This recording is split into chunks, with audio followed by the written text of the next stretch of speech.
The autumn of 1817 arrived at Farknall not as a season of mellow fruitfulness, but as a creditor. It seeped through the ill-fitting window frames with a damp chill and painted the surrounding woods in shades of rust and decay. The house itself seemed to be shrinking from the cold, its grey stone darkened by perpetual moisture, its chimneys breathing only thin, hesitant plumes of smoke. Farknall had once been a proud, solid home. Now it was a house of economies, of mended linens and watered wine, a house holding its breath against the inevitable. Inside its walls, life was measured in subtractions. Fewer logs for the fire, fewer candles in the sconces, fewer pleasantries at the dinner table. For Louisa Holt, it was a state of being she had long grown accustomed to. At 24, she was the elder daughter, the practical one, the one who knew precisely how many days the remaining flour would last, and which floorboards to avoid on the main stair. She moved through the house not as its mistress, but as its quiet caretaker, its silent witness. Her beauty, like the house, was of a subdued and unfashionable sort.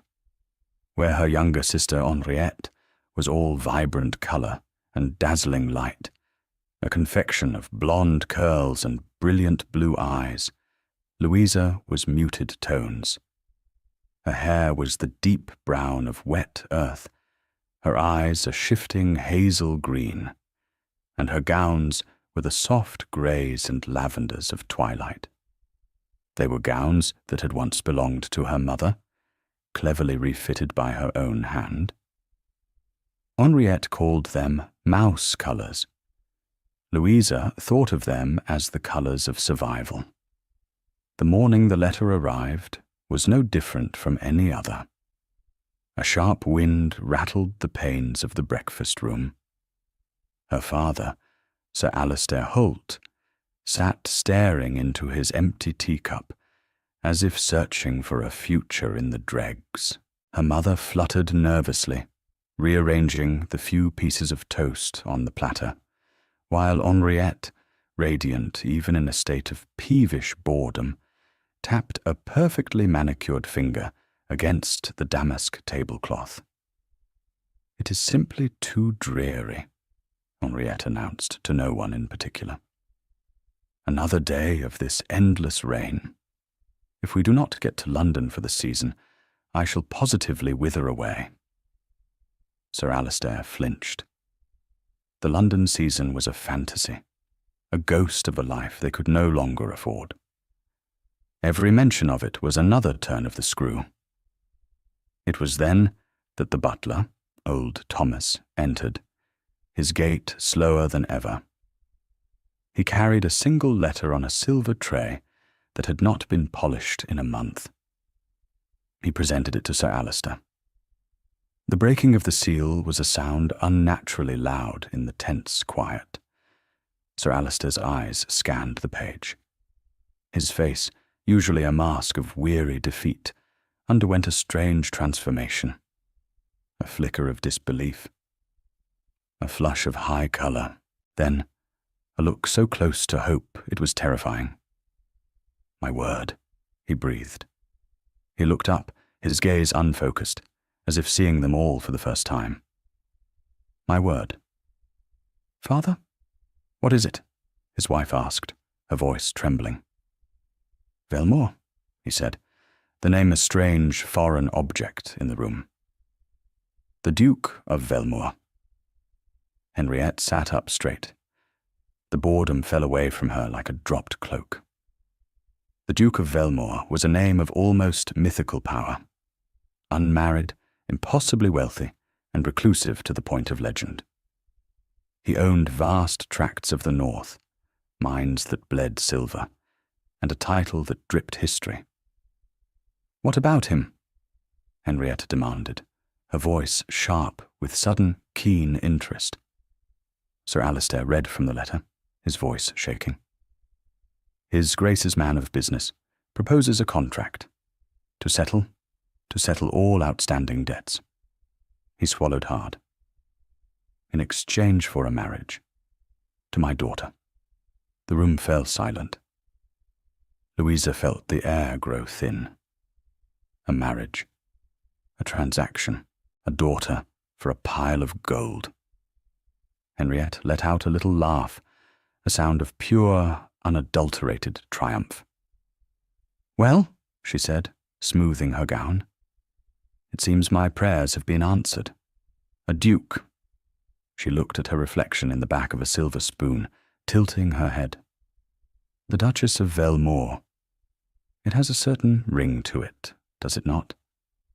It was so completely assumed, so utterly taken for granted, that the Duke's offer could be for anyone but her. Louisa felt nothing. A strange, cold calm settled over her. Of course it was for Henriette. It was always for Henriette. The world was arranged for girls like Henriette. Louisa was merely part of the scenery. "He will arrive in 2 days' time," Sir Alistair said, his voice giddy. "To finalize the arrangements. We must prepare. We must make their house presentable." The next 48 hours were a flurry of panicked activity. Servants scurried to beat rugs and polish silver that had not seen the light in years. Louisa found herself directing it all. Her quiet competence, the only thing standing between the family's aspirations and utter chaos.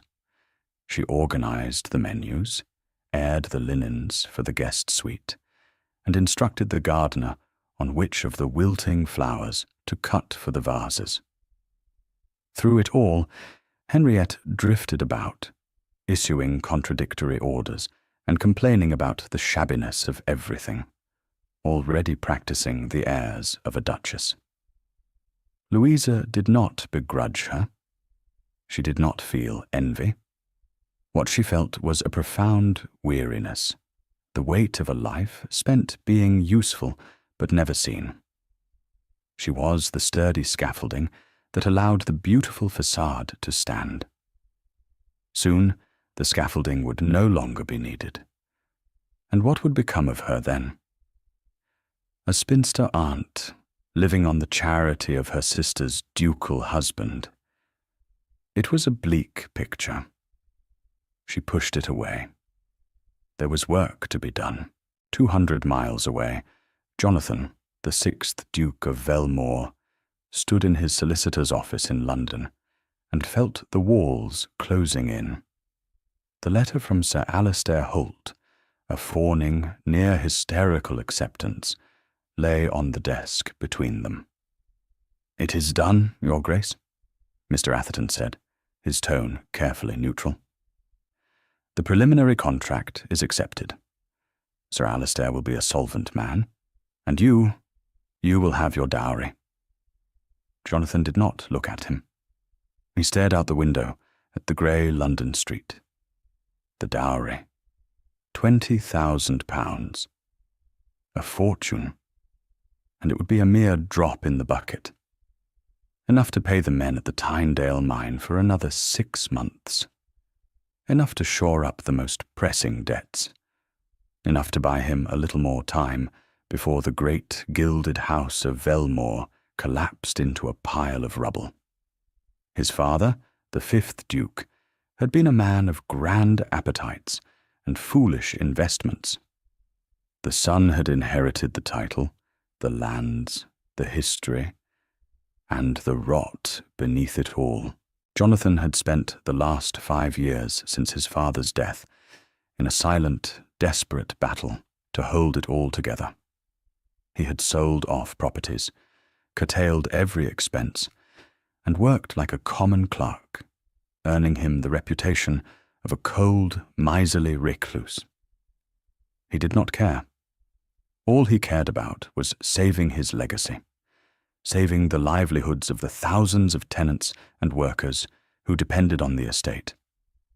This marriage was the final, most desperate gamble.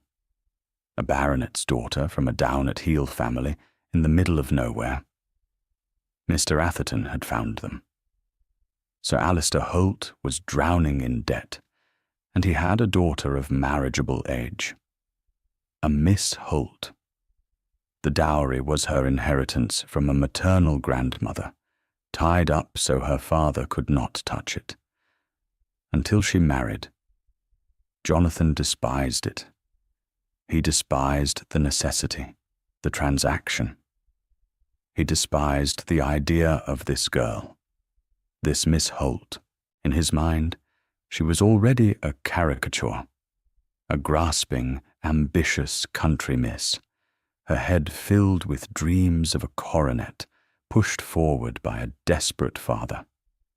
She would be simpering. She would be cunning. She and her family would descend upon him like vultures. "They will be expecting me on Friday," Jonathan said, his voice flat. "Indeed, Your Grace. Your carriage is arranged." "Cancel it." Mr. Atherton blinked. "Your Grace, I will travel alone, on horseback. I will arrive on Thursday, a day early."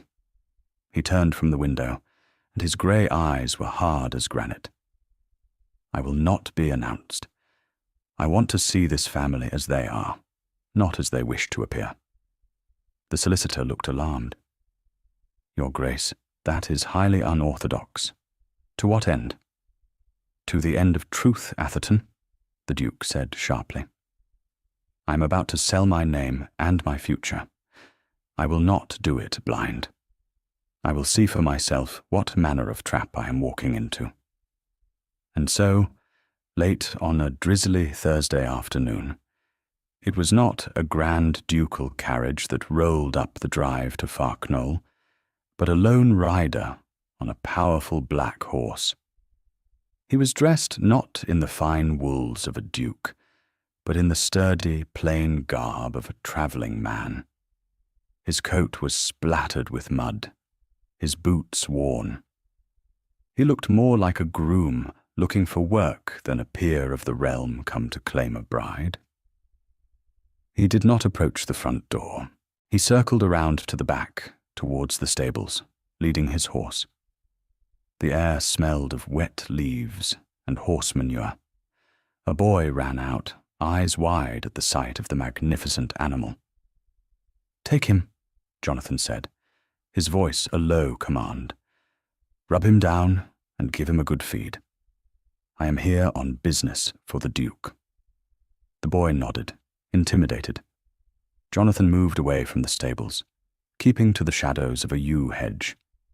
He had no clear plan. He meant only to observe, to listen. The house was a flurry of activity, lights moving in the windows. He could hear raised voices, the clatter of pans. They were clearly preparing for his formal arrival tomorrow. He found himself near a small, walled garden, overgrown but for a few hardy rose bushes that still clung to their last fading blooms. Through the tangled branches, he could see a stone bench, and on it 2 figures, the Holt sisters, he presumed. He drew closer, melting into the deep shadow of an old oak. The light was failing, but he could make them out. One was a vision, a golden-haired girl, gesturing dramatically, her voice carrying on the damp air. The other was a still, quiet shape beside her. "It is an outrage," the blonde one, Henriette it must be, was saying. "To be stuck here for one more night. He should have been here today. I've been ready for hours. Do you have any idea how difficult it is to hold a state of perfect radiance for an entire afternoon?" The other girl said nothing. "And this dress?" Henriette plucked at her sleeve. "Mamma says I must wear it tonight. It is 3 years out of fashion. The Duke will think us paupers." "We are paupers, Henriette," the other girl said. Her voice was low and clear, with no trace of self-pity. It was a simple statement of fact. Henriette scoffed. "We will not be for long. Once I am Duchess, I shall have everything. A house in Mayfair, a box at the opera, all the jewels I can wear. I shall burn this entire wardrobe. I shall never wear lavender again."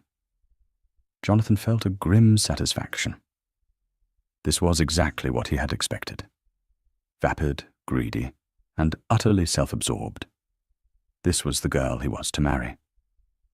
A bitter taste rose in his throat. "You should be happy for me, Louisa," Henriette went on, her tone turning petulant. "You have no idea the sacrifice I am making.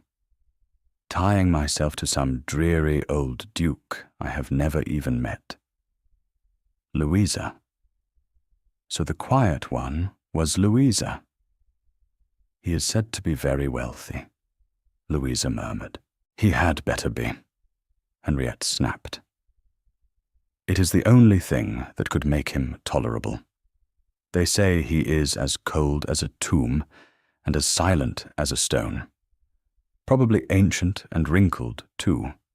But father's debts will be paid, and I shall be a duchess. You will come and live with me, of course. You can be my companion. You are so good at being quiet." The intended kindness was the cruelest cut of all. Jonathan found himself watching the silent figure of Louisa. She did not react. She simply sat, her hands folded in her lap, a study in stillness. Then Henriette leaned in, her voice dropping to a conspiratorial whisper. "But I will tell you a secret, Lou. Once I am settled, and the Duke has served his purpose, there is always Lord Ashworth. He has always admired me. He's far more handsome. A duchess can have her little secrets, can she not?" Jonathan felt a muscle in his jaw tighten. This was beyond what he had imagined, not just greedy, but calculating and faithless before the bargain was even struck. He was not just buying a wife, he was buying a future betrayal. He had heard enough. He was about to turn, to leave, to ride back to London, and let the entire edifice of his heritage crumble, rather than chain himself to this viper. But then the quiet sister spoke. "You should not speak so," Louisa said, and her voice, though still low, had a new note in it. Not of judgment, of weariness. "You are building a house on sand, Henriette. A title and a fortune are not a home. Kindness is a home. Honesty is a home. You cannot buy those things." Henriette laughed, a brittle, mocking sound. "Oh, Louisa, you and your little sermons. That is why you are the one in grey, and I am the one who will be a duchess. Kindness does not pay the butcher, and honesty will not buy a new gown. You are a fool." She stood up, shaking out her skirts. "I am going inside. It is damp out here, and my hair will frizz. Do not be long.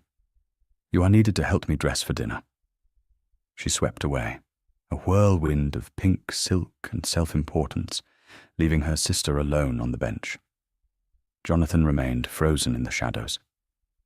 He watched Louisa. She did not move for a long time. She did not cry. She had learned a long time ago that tears were exactly what Henriette wanted.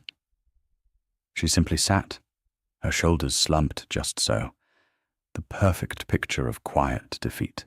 He saw her lift a hand and gently touch one of the fading roses on the bush beside her, her fingers tracing the delicate, wilting petals. And in that moment, something shifted in the Duke of Velmore. The shock he had anticipated was not what he had received. He had come expecting to find a schemer, and had found one. But he had also found something else, something he had not factored into any of his cold calculations. He had found the woman her sister had just called a fool, the one who spoke of kindness and honesty, the one who sat in the twilight in a faded grey dress, shouldering the casual cruelty of her family, with a dignity that was more profound than any ducal coronet. He looked at the contract in his mind's eye. It specified a marriage to Miss Holt. It did not say which one. Sir Alistair had 2 daughters, 2 Mrs. Holt. He had come to Farknol to unmask a schemer. He had. But in doing so, he had accidentally stumbled upon a woman of substance in a house of straw. He did not look guilty. That was what she noticed most sharply. He simply looked resolved. He had made a choice. And Jonathan, Duke of Velmore, was not a man to be swayed from a choice once made. A slow, cold anger began to build in him. An anger not at the father, or even at the vapid, cruel younger sister. It was an anger at the injustice of it all, at a world that would reward a Henriette and overlook a Louisa. He had a choice, and for the first time in a very long time, the Duke of Velmore felt something other than the crushing weight of his obligations. He felt a flicker of purpose. He would honor the contract. He would pay the debts. He would marry Miss Holt. But he would be damned if it was the one they expected. The next morning, the household was in a state of high anxiety. The Duke was expected at noon. Henrietta had been awake since dawn, attended by her mother and a flustered maid. Louisa had been up even earlier, ensuring the breakfast was laid, the fires were lit, and the thin veneer of respectability was stretched as tightly as it would go over the cracks of Farknol. At precisely 12 o'clock, the sound of a carriage was heard on the gravel drive. Not a grand ducal carriage, but a smart, serviceable travelling coach drawn by 4 matched greys. The family assembled in the hall. Sir Alistair was sweating in his best coat. Lady Holt wrung her hands. Henriette stood slightly in front of them all, a vision in pale blue, her expression a perfect blend of maidenly modesty and aristocratic welcome. Louisa stood behind them, near the door, a grey shadow ready to retreat as soon as she was no longer needed. Thomas opened the door. A footman jumped down and lowered the steps, and out stepped the Duke of Velmore. He was not ancient. He was not wrinkled. He was tall, dressed in the impeccable, severe black of a man who needs no colour to command attention. His dark hair was unadorned, his jaw was sharp, and his eyes, a startling, stormy grey, swept over the assembled family with an unnerving lack of expression. He was handsome in a way that was more intimidating than pleasing. Sir Alistair bustled forward, hand outstretched. Your Grace, welcome, welcome to Farknol. We are deeply honoured. The Duke inclined his head, his gaze passing over Sir Alistair, over Lady Holt, and resting for a fraction of a second too long on Henriette. He saw the practised smile, the avarice glittering in her eyes. He saw everything he had heard in the garden the night before. Then his eyes moved past her. They found Louisa standing in the shadows by the door. Their eyes met. For 1 second, 2 seconds, 3. She saw a flicker of something in their grey depths. Recognition? It made no sense. She had never seen this man before in her life. Yet he looked at her as if he knew her. He broke the gaze and turned back to Sir Alistair. Sir Alistair, he said, his voice a low baritone that seemed to vibrate in the very flagstones. "I have reviewed the terms of our agreement." "Excellent, excellent," her father boomed, his relief palpable. "My daughter, Henriette, is overjoyed to make your acquaintance." He gestured grandly. Henriette performed a flawless curtsy, her smile dazzling. "Your Grace, it is a pleasure to welcome you." The Duke did not smile. Something moved at the corner of his mouth. Not quite a smile. The almost. His gaze was fixed on her, cold and assessing. "Indeed," he said softly. Then he did the most shocking thing. He took a step forward, moving directly past the stunned Henriette, and stopped in front of Louisa. The entire hall held its breath. He stood before her, a towering, dark figure. She had to tilt her head back to meet his eyes. She felt the force of his presence like a physical blow. She could smell the scent of rain and leather and cold, clean air. "You are Miss Louisa Holt," he stated. It was not a question. She found her voice, though it was little more than a whisper. "I am, Your Grace." He gave a slight, formal bow. "The contract?" he said, his voice clear and carrying to every corner of the silent hall, "is for your hand in marriage." The silence that followed was absolute. It was a dense, heavy thing, broken only when Henriette made a small, choking sound. Sir Alistair's jaw dropped. "Your Grace, there must be some mistake. The contract. My daughter." "The contract specifies a marriage to Miss Holt," the Duke said, his eyes never leaving Louisa's face. "You have 2 daughters. I am choosing the elder." He held out his hand. It was a gesture of command, an undeniable summons. Louisa stared at the gloved hand suspended in the air between them. Her mind was a whirlwind. Why? Why her? This made no sense. It was a mistake, a cruel joke. But the look in his eyes was not a joke. It was serious, deadly serious. Henrietta finally found her voice. "No!" The word was a shriek. "It was meant for me. He wants me. Father, tell him."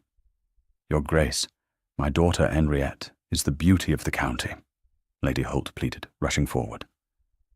Louisa is a good, quiet girl. But Henriette..." The Duke's expression did not change. He simply waited. His hand remained outstretched.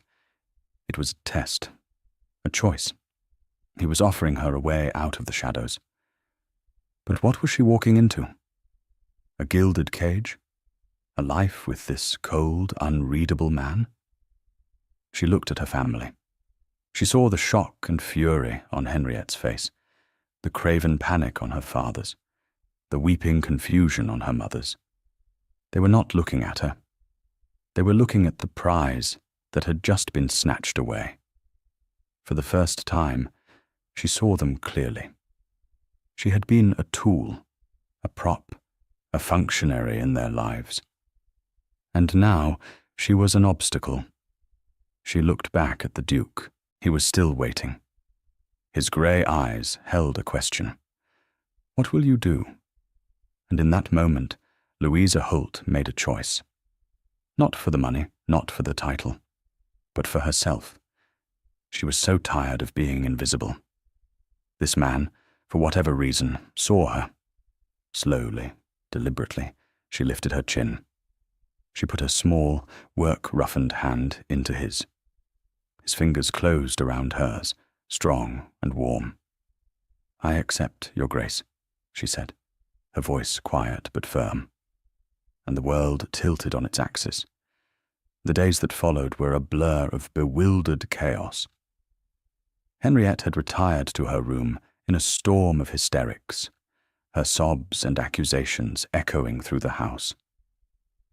Sir Alistair and Lady Holt moved about in a daze, torn between the relief of their salvation and the utter confusion of the Duke's choice. Louisa was the calm centre of the storm. The Duke was a man of swift, decisive action. Lawyers arrived, papers were signed, her dowry was transferred, her father's debts were settled. A wedding date was set for 1 week hence. A simple ceremony here at Farknall. The Duke remained at the local inn, but he came to the house each day. Their time together was formal, stilted. They walked in the garden. They sat in the parlour. He was impeccably polite. He asked her questions about flowers, about books, about the running of the estate. He listened to her answers with a quiet intensity that was unnerving. She learned things about him in slivers and fragments. She learned he did not like fuss. She learned he preferred silence to small talk. She learned that the staff at the inn were terrified of him, but that he had insisted on paying the stable boy himself for the good care of his horse. A small detail, but it stuck with her. She never asked him why he had chosen her. The question hung between them, a vast, unspoken thing. She was afraid of the answer, afraid it was pity, afraid it was a whim, afraid that if she poked at it, the entire fragile structure of her new reality would collapse. Her wedding dress was not a confection of silk and lace. The Duke's man of business had arranged for a modiste to be sent from York. She was a practical, no-nonsense woman who took Louisa's measurements and listened to her requests. "I want something simple," Louisa had said, "in a cream or a deep grey. Something I can wear again." The modiste had looked at her strangely. "A duchess can have any dress she desires, miss." "This duchess desires not to be wasteful," Louisa had replied. She chose a dress of heavy, dove-grey silk. It was exquisitely cut, falling in clean lines, with long sleeves and a high neck. When she put it on, it felt like armour. They were married on a crisp October morning in the small parish church. Her family stood stiffly on one side. The Duke stood alone on the other. He looked at her as she walked down the aisle, his expression unreadable. She said her vows in a clear, steady voice. He said his in a low rumble that made the air shiver. When he slid the plain gold band onto her finger, his touch was cool but firm. He was her husband. She was the Duchess of Velmore. It felt like a dream she was bound to wake from. After a brief, excruciatingly awkward wedding breakfast, they departed. Louisa did not look back as the carriage pulled away from Farknall. She was leaving nothing behind but a life that no longer fit her. The journey to Blackwood Manor, the Duke's primary seat in the north, was made mostly in silence. Louisa looked out the window at the passing scenery, a patchwork of autumn golds and browns. Her husband sat across from her, reading a book. He did not seem to feel the silence was a thing that needed to be filled. For this she was grateful. Blackwood Manor was not like Farknall. It was a vast, imposing structure of dark stone that seemed to have grown out of the forbidding landscape.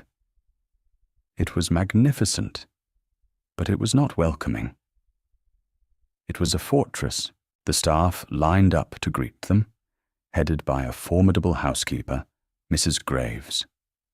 They looked at Louisa with curious, guarded eyes. The unlikely Duchess, the plain grey bride. That first night, dinner was a trial. They sat at opposite ends of a dining table, so long they might as well have been in different rooms. The meal was served by silent, efficient footmen. The crystal glittered. The silver gleamed. The silence was immense. Louisa looked at her husband, a remote, handsome stranger at the far end of the table. "What have I done?" The question screamed in her mind. He looked up, as if he had heard her. "Is the meal to your liking, Your Grace?" he asked, his tone formal. "It is excellent, thank you," she said. "But you must not call me Your Grace. My name is Louisa." He inclined his head. "And you must call me Jonathan."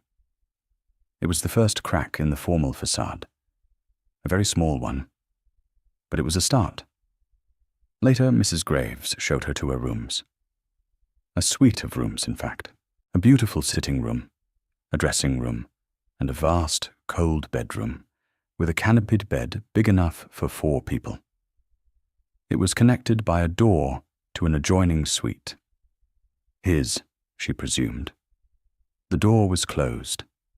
She was alone, a duchess in a castle, and she had never felt more lonely in her life. She sat on the edge of the bed, the grey silk of her wedding dress pooling around her, and for the first time since the Duke had walked into her life, she allowed herself to feel the full, terrifying weight of it all. She did not cry, but the tears were there, a hard, cold knot behind her breastbone. She had escaped one cage only to find herself in another, infinitely grander one. The next morning, Louisa awoke with a new sense of resolve. She would not be a prisoner. She would not be a decorative object. If this was to be her life, she would make it her own. She rose early and, instead of waiting to be attended, dressed herself in one of her simple Farknole gowns. She found her way down the labyrinthine corridors to the kitchens. The kitchen staff, already at work, stared in stunned silence as the new Duchess walked in. "Good morning," Louisa said with a calm smile. "I am Louisa. I hope we shall be friends." She looked at the formidable Mrs. Graves. "I would like to learn the house, Mrs. Graves, from the bottom up. Will you show me?" Mrs. Graves, who had served the cold, silent Velmore dukes for 30 years, was taken aback. But she saw the genuine inquiry in Louisa's eyes. She saw the lack of artifice. She nodded slowly. "As you wish, Your Grace." And so began Louisa's conquest of Blackwood Manor. It was a quiet, patient campaign. She learned the servants' names. She learned their duties. She inspected the larders, the still room, the laundry. She did not interfere, but she observed. She asked intelligent questions. She learned that Mrs. Graves was in the kitchen every morning at 8, that the maid Agnes was curious but kind, that the gardener, Thomas, hardly ever spoke, but grew the most magnificent roses. She found the library, a vast 2-story room filled with thousands of books, all coated in a thin layer of dust. It was the heart of the house, but a heart that had stopped beating. She spent her afternoons there, organizing, dusting, opening the heavy curtains to let in the light. Jonathan watched her. He did not speak of it, but he watched. He would come home from his rides or his long hours in his study and find small changes. A bowl of late-blooming roses on a hall table, the scent of beeswax where before there had been only dust, the sound of quiet, efficient activity where before there had been only silence. One evening he came to dinner to find the great, long table had been altered. The vast middle section had been removed, and the 2 ends brought together, so they now sat close enough to speak without shouting. A simple candelabra replaced the forest of silver. It was intimate. It was civilized. It was a home. Louisa watched him for a reaction. He paused at the door, taking it in. He looked at her, and for the first time, she saw something in his eyes that was not assessment, not formality, but a flicker of something else. Surprise, and perhaps approval. He took his seat opposite her. "This is an improvement," he said simply. It was the highest praise he could have given. "We'll take a very short break. If you don't want to miss new stories, please subscribe to the channel." The changes were small, but they accumulated. Louisa was a quiet presence, but a transformative one. She did not try to change him, only the space around him. She gave him room to be seen, and in the quiet spaces she created, Jonathan, Duke of Velmore, began to feel the thawing of a winter that had lasted for years. He found himself seeking her out. He would go to the library on the pretense of finding a book, and find himself staying, watching her as she sat by the fire, mending a tear in a household linen. She was always busy, her hands never idle. He began to talk to her, not about anything important, about the weather, about a horse that had thrown a shoe, about a passage in a book. She, in turn, began to see past the cold, ducal exterior. She saw the weariness in his eyes at the end of the day. She saw the way he worried at a stack of papers in his study, his brow furrowed. She knew he carried a great burden, though she did not know its nature. She only knew that he carried it alone. One evening, she brought him a cup of tea in his study. He was hunched over a large ledger, the candlelight throwing his sharp features into stark relief. He looked up, surprised. "You do not have to do that. There are servants." "I know," she said, placing the cup at his elbow. "But the servants are not your wife." She said it simply, a statement of fact. But the word, wife, hung in the air between them. He looked at her, truly looked at her, and saw not just the Duchess of Velmore, not just the quiet girl from Farknall, but Louisa, a woman of quiet strength and profound kindness, a woman who brought him tea, not out of duty, but out of care. "Thank you," he said, his voice rough. She nodded and turned to leave. "Louisa," he said, stopping her. "Stay, please." She turned back. He gestured to the chair opposite his desk. She sat. He did not speak for a long time, just stared into the fire. "The Tynedale mine has flooded again," he said at last, his voice flat. "The main pump has failed. It will cost a fortune to repair. A fortune I do not have." And just like that, the wall was down. He was telling her his secret, the great burden he carried. He told her everything. About his father's debts, the failing investments, the desperate struggle to keep the estate afloat. He told her about the marriage contract, the need for her dowry, the reason he had been forced to seek a bride. He did not tell her about his disguise. He did not tell her what he had overheard. He could not bring himself to speak of that shame. Louisa listened. She did not interrupt. She did not offer platitudes. She listened as he unburdened himself of years of solitary struggle. When he was finished, a heavy silence filled the room. "I am sorry," he said, his voice raw, "to have trapped you in this. It was not fair to you." She met his gaze across the desk. "You did not trap me, Your Grace. I walked into this with my eyes open. I chose this." "Jonathan," he corrected her, his voice barely a whisper. She took a breath. "You did not trap me, Jonathan." Saying his name felt momentous. It was a key turning in a lock. His eyes softened. The cold grey seemed to warm from within. "And you are not alone in this any more," she added quietly. "We are husband and wife. Your burdens are my burdens."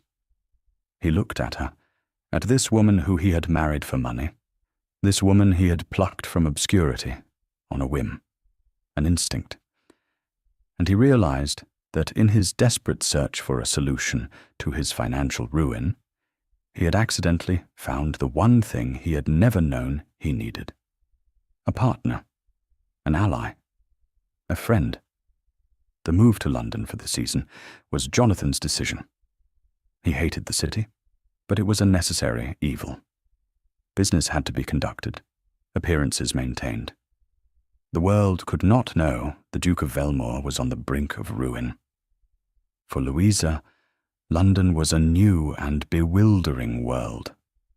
The noise, the crowds, the sheer scale of it was overwhelming.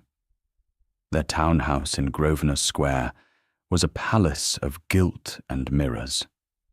But with Jonathan by her side, it was less intimidating. Their alliance, forged in the quiet of his study at Blackwood, had changed everything. They were a team.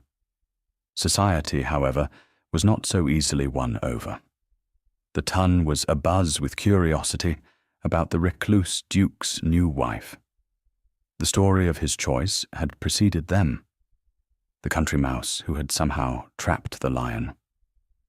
They stared at Louisa in her simple, elegant gowns, their eyes sharp with judgment.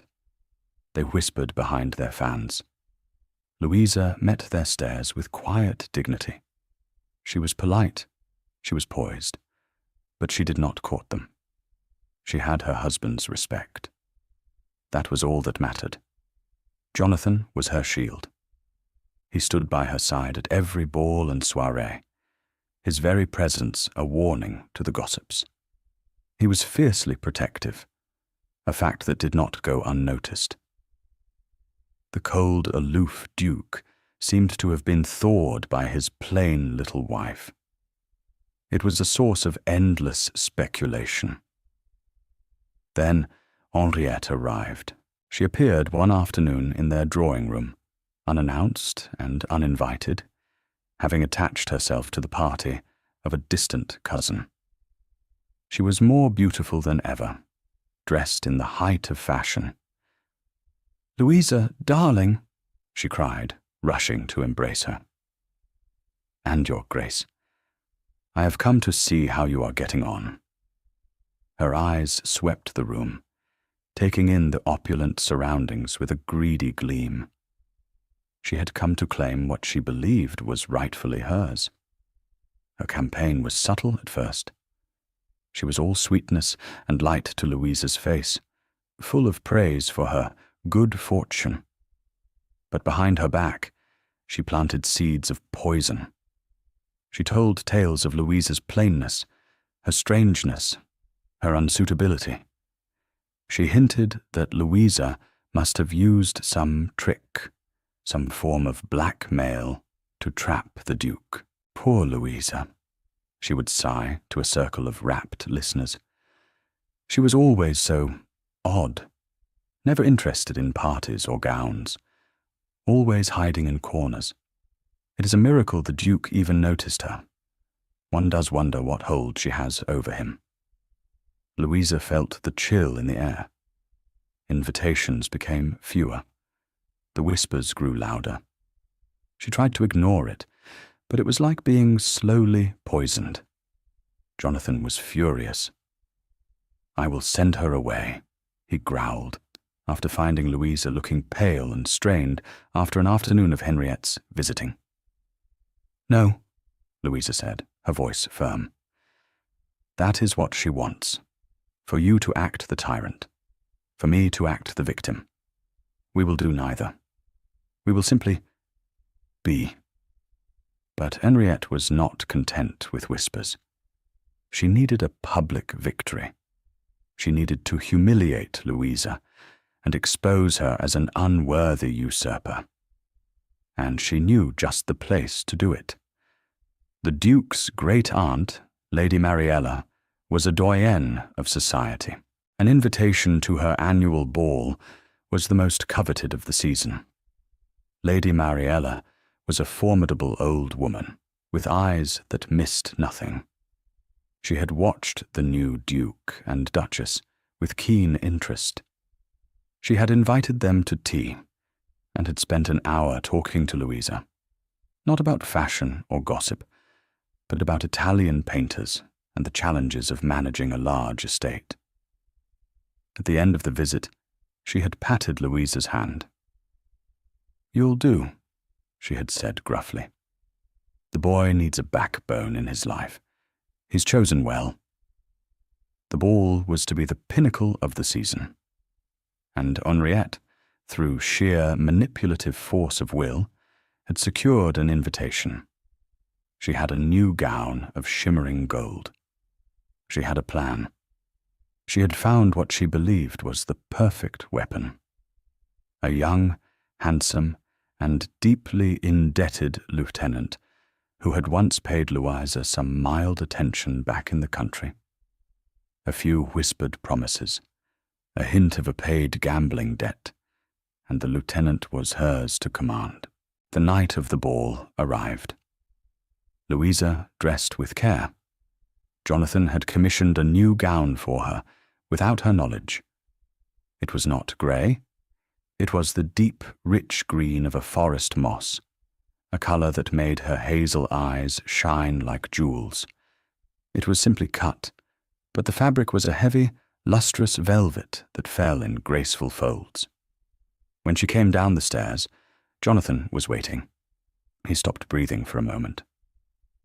"Louisa," he said, his voice thick with an emotion she could not name.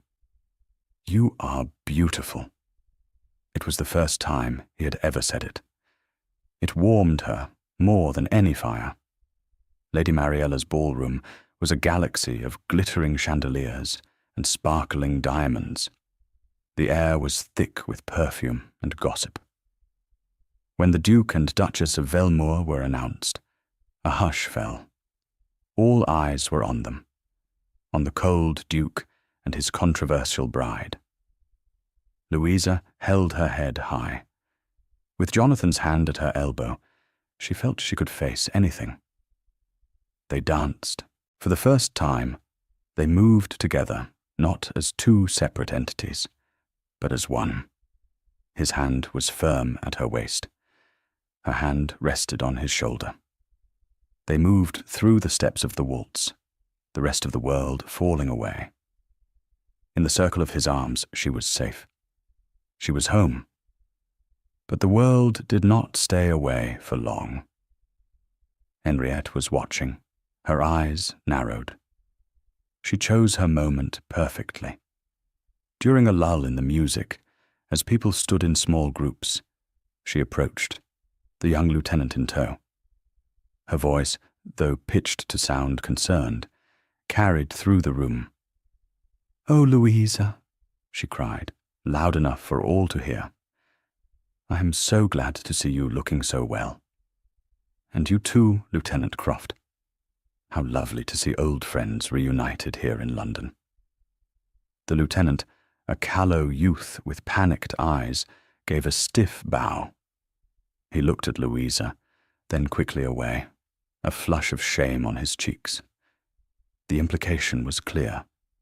A secret rendezvous. A past connection. The whispers started immediately. A rustle of silk and malice. Henriette pressed her advantage. "I was just telling the lieutenant how you used to walk out together. Do you remember, Louisa? Those long walks by the river. You were always so fond of him." It was a lie, a complete fabrication, built on the thinnest sliver of truth. He had once tried to flirt with her, and she had politely but firmly rebuffed him. But in this room, in this atmosphere of suspicion, the lie had wings. Louisa felt the blood drain from her face. All eyes were on her, judging, condemning.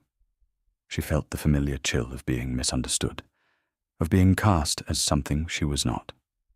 She looked at Jonathan. His face was a mask of cold fury. His jaw was clenched, his eyes glacial. For a terrifying moment, she thought he believed it. She saw a flicker of doubt in his expression, and her heart broke. Henrietta saw it too. She smiled, a small, triumphant smile. This was her victory. She had driven a wedge between them. She had exposed the country mouse for the schemer she was. But she had underestimated Louisa, and she had profoundly underestimated the Duke. Louisa took a breath. She would not cry. She would not rage. She would be what she had always been, quiet, dignified, and honest. She turned to her sister, her gaze steady.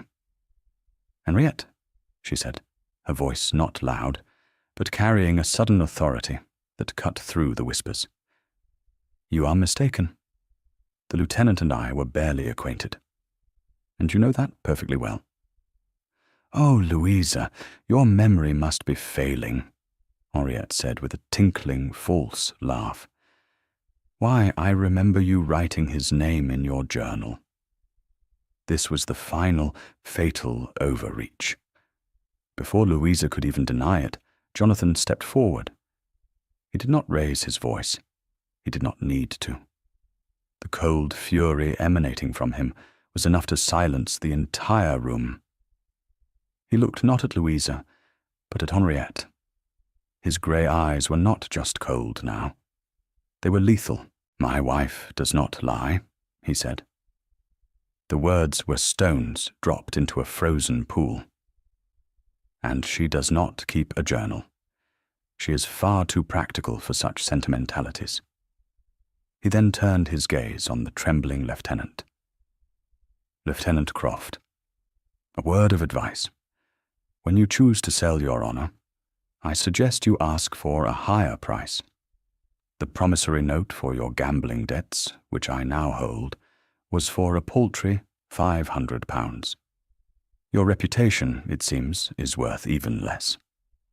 He produced a folded piece of paper from his coat. The lieutenant turned a pasty white.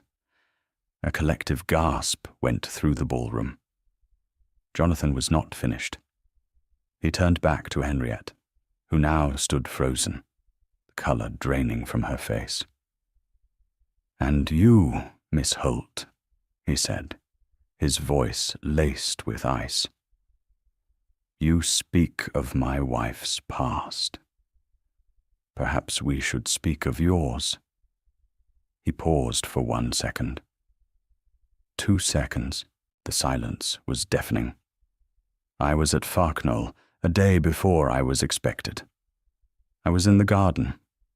I heard a rather interesting conversation about a certain Lord Ashworth, about a duchess's little secrets." Henriette looked as if he had struck her. She stared at him, her mouth open, a look of pure horror on her face. The truth of it, the memory of her own careless, cruel words, dawned on her. She had been overheard. She had been caught in her own trap.